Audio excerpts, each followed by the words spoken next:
Sign language interpreter tonight is Maresha Owiti. Now, speculation that Deputy President William Ruto and ODM party leader Raila Odinga are in talks over a possible alliance in the 2022 presidential race continues to gather pace. This follows a 5-hour meeting between Kakamega Governor and ODM Deputy Party leader Wycliffe Oparanya and his party boss Odinga in Karen, a day after Oparanya met Ruto in Narok. Oparanya has told KTN News that he had informed Odinga about his meeting with Ruto and agreed that once he returns, he would appraise the former Prime Minister on the outcome. So is Oparanya the deal maker? We begin tonight with KTN senior political reporter Duncan Haemba. That Kakamega Governor Wycliffe Oparanya is a man on a political mission is clearly not in doubt. A day after his meeting with Deputy President William Ruto in the expansive Masai Mara Game Reserve, on Friday morning, the second-term governor was at Raila Odinga's Karen residence for yet another high-profile meeting that lasted about 5 hours. You know, this was not a planned meeting. It was a chance meeting. My party leader was not aware of this trip. But however, I called him when I arrived there, and when I found that the deputy president was there, I called him that this might be news as it is now. Don't be surprised. I'm here.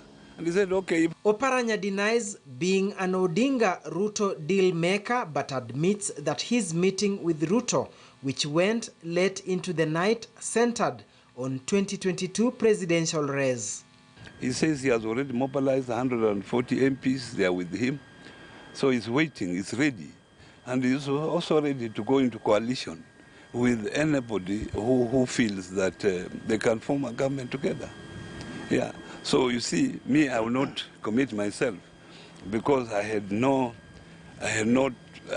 got permission to discuss coalition issues. So I said, okay, as a party also, when time reaches, obviously we have party structures.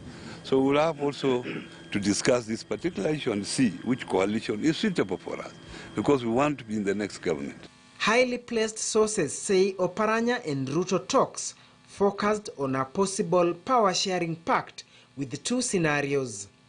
One whereby Raila Odinga runs for one term as president with a deputy from Mount Kenya region, and names being floated include Martha Karua and Mwangi Kiunjuri, while Ruto taking the Prime Minister's slot for one term as well.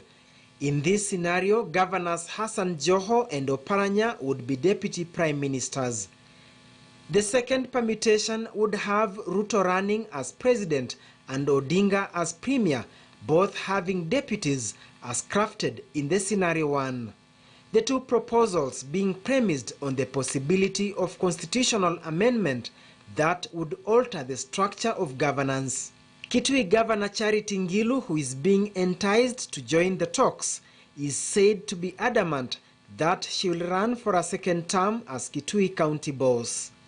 An insider has intimated that Ruto Odinga talks are in response to fears that President Uhuru Kenyatta could be crafting his own succession strategy, which might not favor the two, hence the One Kenya Alliance formation.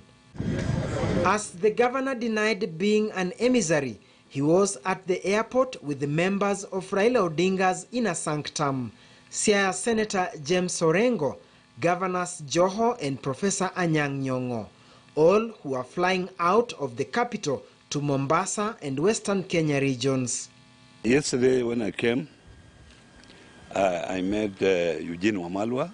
Eugene Wamalwa, you know, is a colleague. We work together, especially on issues to do with Western Kenya, the Luhya politics and Western.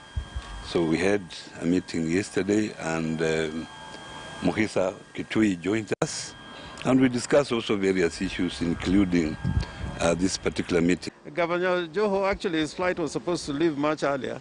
His flight has been delayed. Otherwise, probably would not have met him here at all. I mean, politicians must be free. We have freedom of movement, association, talk.